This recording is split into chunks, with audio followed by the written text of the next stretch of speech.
मेरे साथ बोलिए, भारत माता की। क्यों भाई, गोवा वालों की आवाज को क्या हो गया है? मोदी जी को फिर से प्रधानमंत्री बनाना है या नहीं बनाना है? 400 पार करना है या नहीं करना है? गोवा की दोनों सीट जीतनी है या नहीं जीतनी है? तो ऐसी आवाज नहीं चलेगी। मेरे साथ दोनों हाथ उठाइए, उठाइए दोनों हाथ अंत तक। विजय के संकल्प की मुट्ठी बींचिए और प्रचंड आवाज से बोलिए, भारत माता की।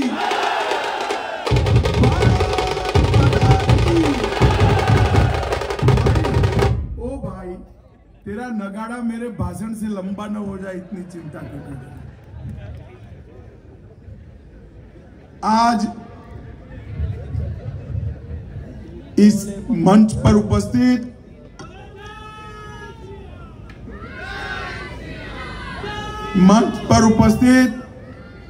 सदानंद तनावड़े जी, प्रदेश अध्यक्ष गोवा भारतीय जनता पार्टी, श्रीमान प्रमोद सावंत जी, गोवा के युवा और सफल मुख्यमंत्री श्री विश्वजीत राणे जी, स्वास्थ्य मंत्री गोवा, रामकृष्ण, मैं पॉपुलर नाम से बुलाता हूं, सुदीन धवलीकर जी, विद्युत मंत्री गोवा सरकार, मोविन जी, रोहन खोटे जी, रवि नायक जी, अतानासियो जी, श्री दिगंबर कामत जी, नीलकंठ हरलानकर जी, गोविंद गोड़े जी, जोशुआ डिसूजा जी, दयानंद मांडेरकर जी, और आज जिनको जिताने की अपील करने के लिए मैं यहाँ आया हूँ, श्री श्रीपद यशो नाइक जी और बहन पल्लवी श्रीनिवास डेम्पो जी। दोनों जरा खड़े हो जाइए, श्रीपद बाबू खड़े हो जाइए। दोनों प्रत्याशियों के लिए जोर से ताली बजाकर स्वागत करो भैया। और आज गोवा में यहां इतनी बड़ी संख्या में उपस्थित प्यारे भाइयों, बहनों, माताओं और मेरे जिगर के टुकड़े जैसे युवा मित्रों, आप सभी को नमस्कार। भाई और बहनों, आने वाली मतदान के अंदर गोवा की दोनों सीटों का फैसला आपको करना है।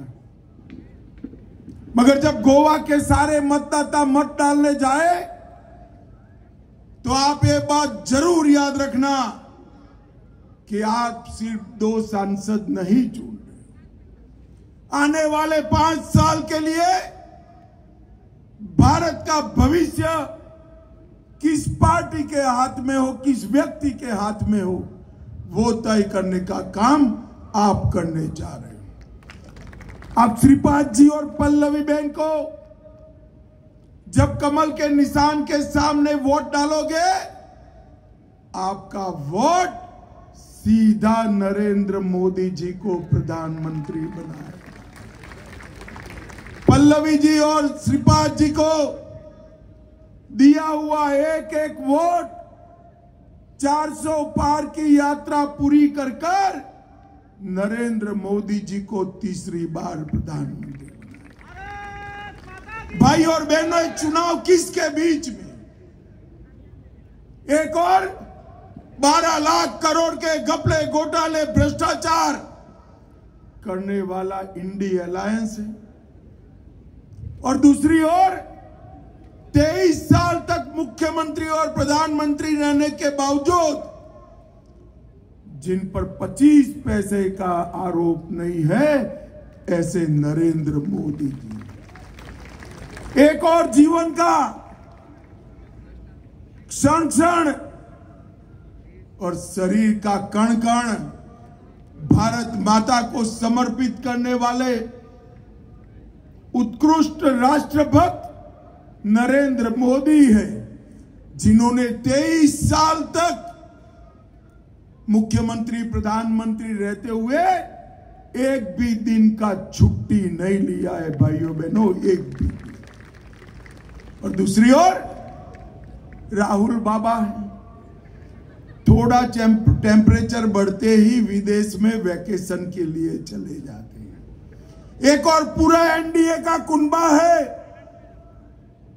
जो नरेंद्र मोदी जी के नेतृत्व में मजबूती के साथ 10 साल से सरकार चलाकर भारत का गौरव बढ़ा रहा है।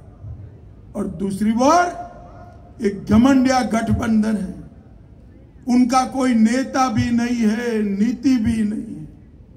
भाइयों बहनों, मुझे बताओ, ऐसा होने वाला है नहीं, स्वप्न में भी संभव है नहीं, मगर भगवान न करे और ये इंडिया अलायंस को बहुमत मिल जाए तो भारत का प्रधानमंत्री कौन होगा?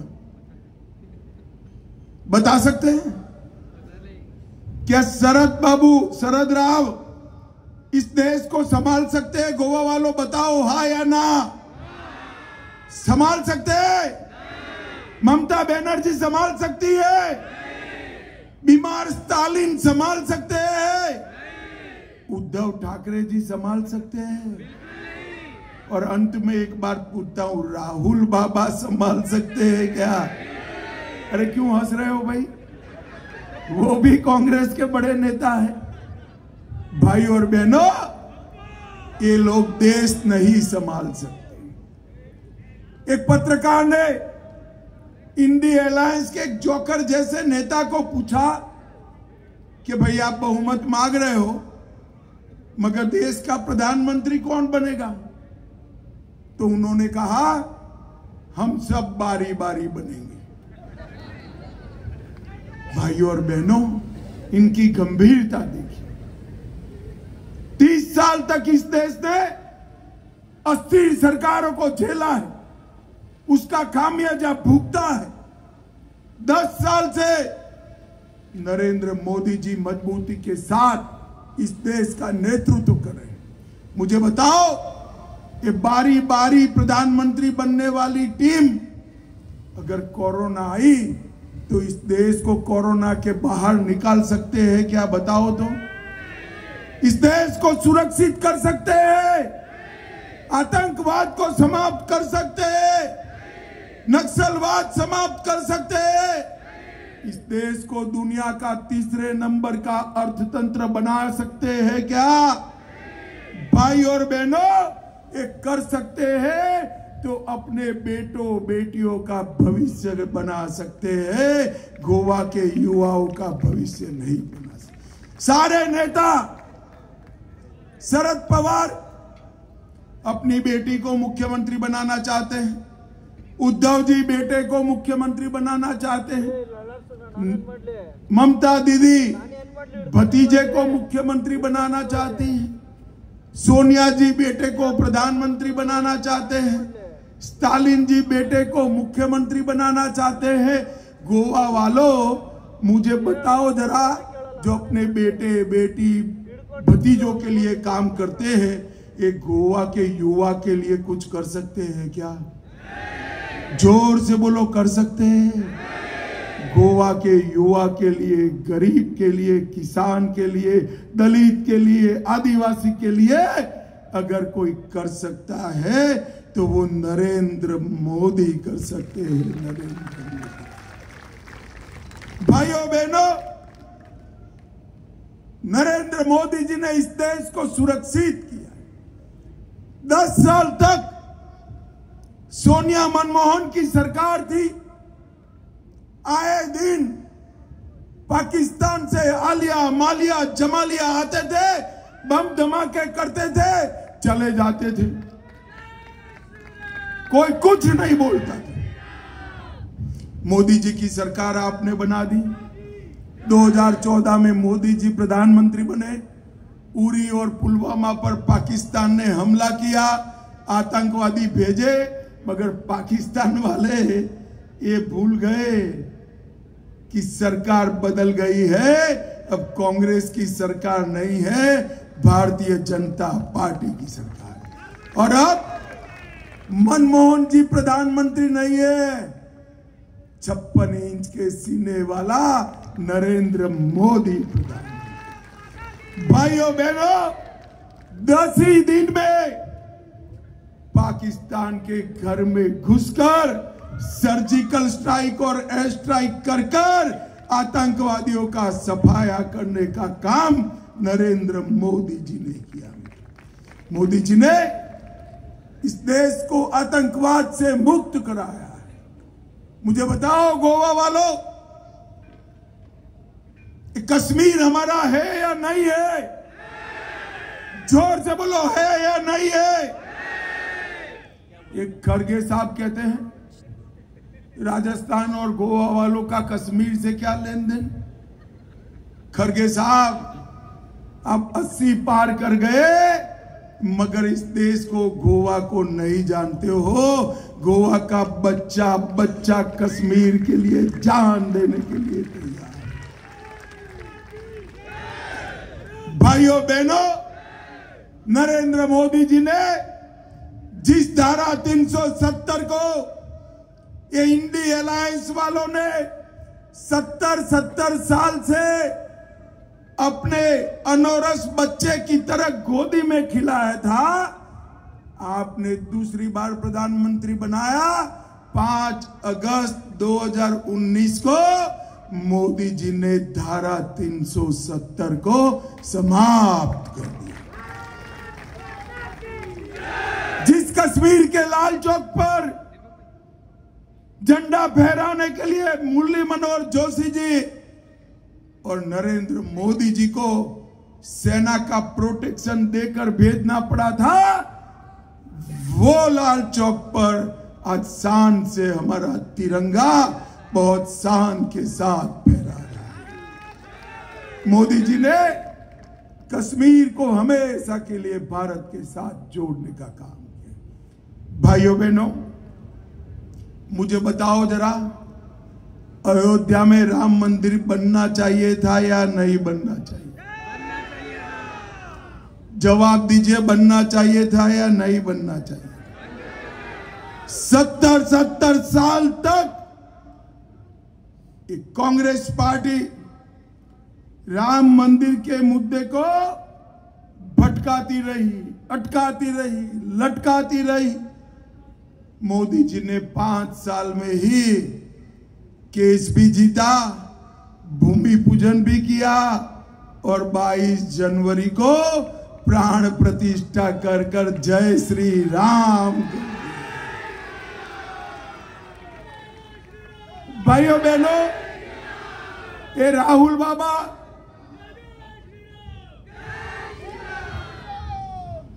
ये राहुल बाबा, खड़गे जी, प्रियंका जी, सभी को निमंत्रण गया था। शरद पवार जी को भी गया था प्राण प्रतिष्ठा में शामिल होने का, परंतु वो नहीं गए। क्यों नहीं गए? अपनी वोट बैंक से डरते हैं, वोट बैंक से। भाइयों बहनों, मैं बताना चाहता हूं, हम भारतीय जनता पार्टी वाले वो वोट बैंक से नहीं डरते हैं। न केवल राम मंदिर, टूटा हुआ काशी विश्वनाथ कॉरिडोर जो औरंगजेब ने तोड़ा था, सोमनाथ का मंदिर भी सोने का बन रहा है। बद्रीनाथ, केदारनाथ का पुनरुद्धार किया मोदी जी ने। सारे श्रद्धा केंद्रों को सम्मानित करने का काम हमारे नेता नरेंद्र मोदी ने किया है। भाइयों और बहनों, मैं आज यहां आया हूं तब छत्रपति शिवाजी महाराज को भी मनपूर्वक याद करना चाहता हूं, क्योंकि छत्रपति शिवाजी महाराज, उन्होंने सप्तकोटेश्वर महादेव के मंदिर का पुनः निर्माण करने का काम शिवाजी महाराज ने। और आज प्रमोद सावंत जी ने उसको और विकसित कर सम्मान दिलाने का काम प्रमोद सावंत जी ने किया। मित्रों, एक कांग्रेस पार्टी भारत जोड़ो यात्रा लेकर निकली थी। हालांकि गोवा में तो वो आए नहीं, क्योंकि खड़गे जी छोटे प्रदेशों को महत्व नहीं देते हैं। वो कहते हैं छोटे छोटे प्रदेश में भाजपा सरकार बना रही है, इसका क्या मतलब है। अरे खड़गे जी, प्रदेश कितना भी छोटा हो, वो भारत का दिल होता है, दिल होता है। और ये मेरा गोवा भारत माता के कपाल पर एक बिंदी जैसा है, जो पूरे ललाट को सुशोभित कर देता है। वो यहां तो नहीं आए भारत जोड़ो यात्रा लेकर, मगर मैं खड़गे साहब को कहने वाला हूं, खड़गे साहब, भारत जोड़ो यात्रा तो निकाल दी, 4 जून के बाद कांग्रेस ढूंढो यात्रा निकाल देना, क्योंकि कांग्रेस दिखाई नहीं पड़ रही। और खड़गे साहब को लगता है कि ठीकरा राहुल बाबा पर फूटेगा। मैं अभी से बता देता हूं खड़गे जी, ये भाई बहन को कोई कुछ नहीं करेगा, आपकी बलि चढ़ने वाली है। मेरी बात याद रखना, या मेरी बात याद रखना। भाइयों बहनों, ये परिवारवादी पार्टियां देश का भला नहीं कर सकती। नरेंद्र मोदी जी को तीसरी बार प्रधानमंत्री बनाने का मतलब है देश के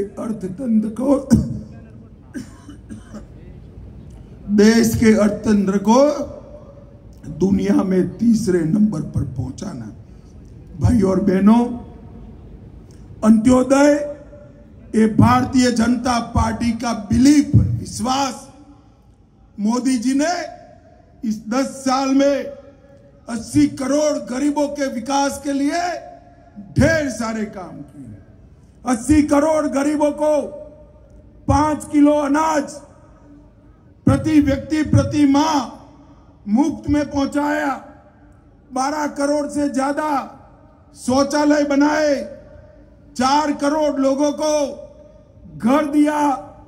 10 करोड़ लोगों को गैस का सिलेंडर दिया। 14 करोड़ लोगों को घर में नल से जल दिया और 50 करोड़ लोगों को आयुष्मान भारत से 5 लाख तक का पूरा स्वास्थ्य का खर्चा फ्री। गोवा वालों, आप सभी को कोरोना का टीका लगा है या नहीं लगा है?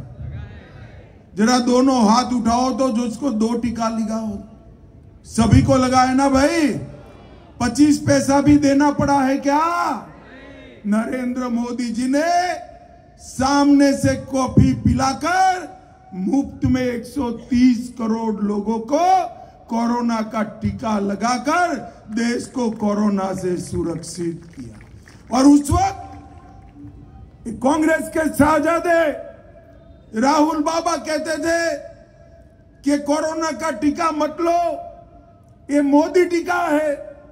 अच्छा है, गोवा वाले उनकी सुनते नहीं हैं। सभी गोवा वालों ने ले लिया, देश वालों ने ले लिया। जब देखा सबने ही ले लिया, तो एक दिन रात को भाई बहन दोनों अंधेरे में जाकर वो भी टीका लगा है। अरे शर्म करो राहुल बाबा, शर्म करो। कोरोना जैसी महामारी में भी राजनीति करते हो। भाइयों बहनों, ये देश इनके बूते की बात नहीं। जब भी कांग्रेस के हाथ में कमान आई, देश की समस्याओं का समाधान नहीं हुआ। यहां पर सुप्रीम कोर्ट के जजमेंट से पूरा माइनिंग बंद हो रहा है। मैं आज ये प्रमोद हमारा थोड़ा शर्मिला आदमी है, आपको नहीं बताएगा। 10-10 बार यहां से सभी को लेकर दिल्ली आया है, मेरी ऑफिसों के चक्कर काटे हैं। हम दोनों साथ में प्रधानमंत्री के पास गए और माइनिंग ब्लॉक्स का ऑक्शन भी हो गया। 8 ब्लॉक आवंटित भी हो गए, एक में माइनिंग भी चालू हुई। और मोदी का गारंटी सुन लो, 2 साल में गोवा का पूरा माइनिंग इंडस्ट्रीज पहले की तरह धमधमाट कर चल रही। भाई और बहनों, भारतीय जनता पार्टी समस्याओं का निवारण करती है। हमारे उत्तर गोवा में श्रीपाद भाऊ लड़ रहे हैं, वरिष्ठ नेता है भारतीय जनता पार्टी के, सालों से आपका प्रतिनिधित्व करते हैं। एनडीए ने इतने छोटे से प्रदेश में नई सड़कों के लिए 36 करोड़ रुपया दिए, प्रधानमंत्री आवास योजना 37 करोड़, स्वास्थ्य के लिए 55 करोड़, आयुष्मान भारत योजना सिर्फ उत्तर गोवा में 30,000 लाभार्थी, उज्ज्वला योजना हजारों कनेक्शन और 100% घर में नल से जल पहुंचाने का काम श्रीपाद भाऊ ने किया है। जोर से ताली बजाओ श्रीपाद भाऊ के लिए। भाइयों बहनों, मत्स्य पालन के लिए मोदी जी ने बहुत बड़ी बढ़ोतरी की है और हमारे गोवा के अंदर 13,000 मछुआरों को बायोमेट्रिक कार्ड्स दिए गए, 10,000 मछुआरों को पीवीसी के कार्ड दिए और गोवा में 108 करोड़ के प्रोजेक्ट्स अलग अलग भारतीय जनता पार्टी की नरेंद्र मोदी सरकार ने चालू किया है। हमारे संकल्प पत्र के अंदर भी मछुआरों के लिए हमने ढेर सारी घोषणाएं की। अंत में गोवा वालों, मैं हिसाब देने आया हूं। 10 साल कांग्रेस की सरकार चली, 10 साल भाजपा की सरकार चली। मैं आज यहां से कांग्रेस के नेताओं को पूछना चाहता हूं, यूपीए की सरकार थी, आपने गोवा के विकास के लिए केंद्र से कितना पैसा भेजा?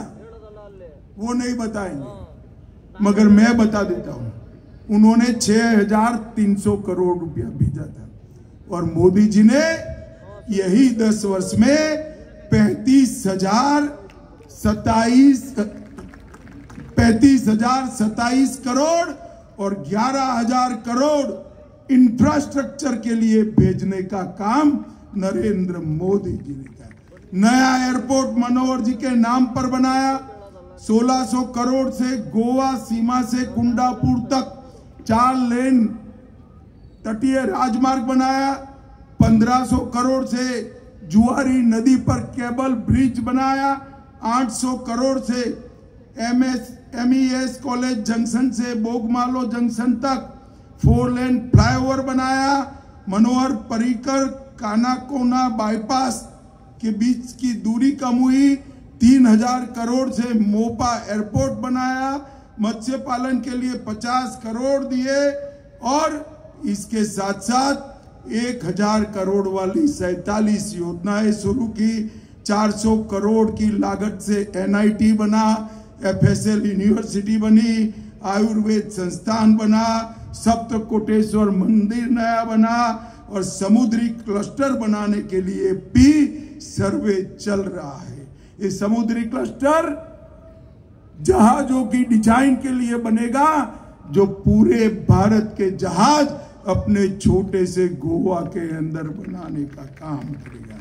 और भाइयों बहनों, ढेर सारा जल जीवन मिशन, आयुष्मान भारत, शौचालय, अन्न योजना, आवास योजना, DBT स्कीम और इंस्टीट्यूशन, ये हमारे मुख्यमंत्री है प्रमोद जी, हर गांव में वीडियो कॉन्फ्रेंस कर एक भी लाभार्थी न छूटे इसकी चिंता करते हैं। मुझे बड़ा आनंद है, हमारे छोटे से प्रदेश में 100% मोदी जी की स्कीम का इंप्लीमेंटेशन हमारे मुख्यमंत्री प्रमोद सावंत ने किया है। भाइयों बहनों, इंडी अलायंस वालों को पूछना चाहिए कि आप गोवा और देश के विकास के लिए आपका नक्शा क्या है? अगर है तो अभी भी समय है, 2 ही चरण हुए हैं, बताइए देश की जनता को। हमने हमारा संकल्प पत्र देश की जनता के सामने रखा है।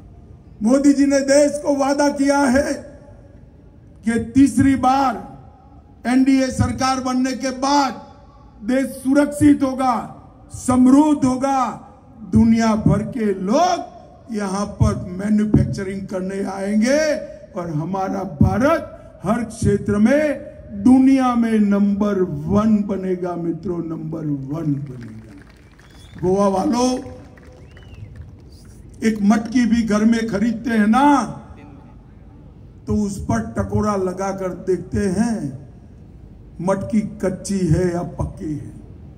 पूरा देश किसी पार्टी को सौंपना है।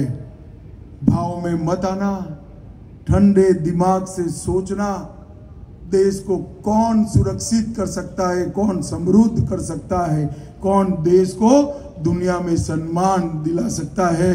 आंख बंद कर 5 मिनट तक सोचना, जवाब एक ही आएगा, नरेंद्र मोदी, नरेंद्र मोदी और नरेंद्र मोदी। भाइयों बहनों, अंत में मैं इतना ही कहना चाहता हूं, हमने बहुत तरीके से अनुभवी दोनों प्रत्याशियों को आपके सामने रखा है।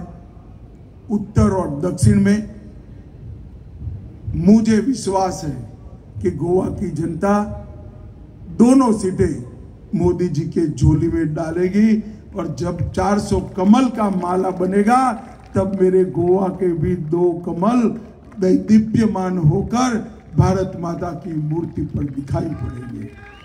मुझे बताओ, कमल के निशान पर बटन दबाएंगे? दोनों हाथ उठाकर जोर से बोलो, दबाएंगे। हमारे दोनों प्रत्याशियों को सांसद बनाएंगे, मोदी जी को तीसरी बार प्रधानमंत्री बनाएंगे, 400 पार कराएंगे। तो मेरे साथ दोनों हाथ उठाइए, विजय के विश्वास का मुट्ठी भींचे और बोलिए, जय श्री राम, जय जय श्री राम, वंदे वंदे भारत माता की जय। धन्यवाद अमित भाई। भारत देशाक ह्या पावण्यार आमचे माननीय पंतप्रधान एक यशस्वी, डिसायसिव्ह, स्ट्रॉंग नेतृत्व दितात। एक बारीक पंचाक समोर दवरून अंत्योदय तत्वाचेर आमचे सरकार चलत आसा। आमचे कर्तव्य जाता की हे सरकाराक 7 मे व्हडा मतांनी आमी निवडून हाडटले।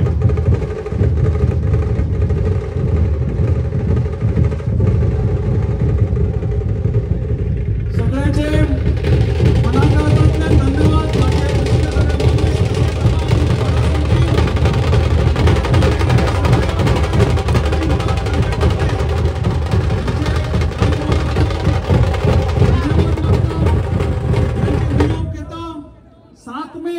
ह्याच उमेदीन आम्ही भारतीय जनता पक्षाक भायर येऊन मतदान करतले आणि दुसऱ्या कडल्यानी करून घेतले ही अपेक्षा